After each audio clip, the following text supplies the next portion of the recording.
ఈరోజు మన జీవితంలో కూడా మన ముందు సాగుతానికి అడ్డంకులు ఆటంకాలు ఉండొచ్చేమో కానీ జ్ఞాపకం చేసుకోండి, యేసు ప్రభు స్వస్థపరిచే దేవుడు.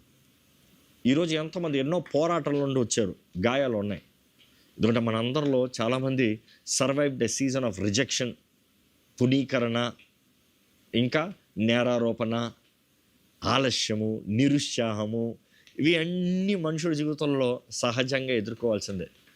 కానీ వీటన్నిటిలో నుండి దేవుడు మనకి జయమిచ్చే దేవుడు.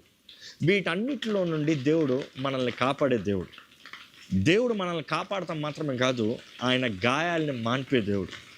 ఈరోజు జ్ఞాపకం చేసుకోదాం, గాడ్ ఎంకరేజెస్. ఈరోజు మనల్ని మరొక్కసారి మనతో చెప్పేది, ధైర్యము కలిగి బ్రతుకు, నిరుత్సాహంలో కాకుండా విశ్వాసముతో బ్రతుకు, నీవు దేవుని వాగ్దానాల్ని పట్టుకుని జీవించు, సోలిపోవద్దు, కుమిలిపోవద్దు, నమ్ము మరలా, కట్టు మరలా, సాగు ముందుకి, విశ్వాసముతో ముందుకు పో.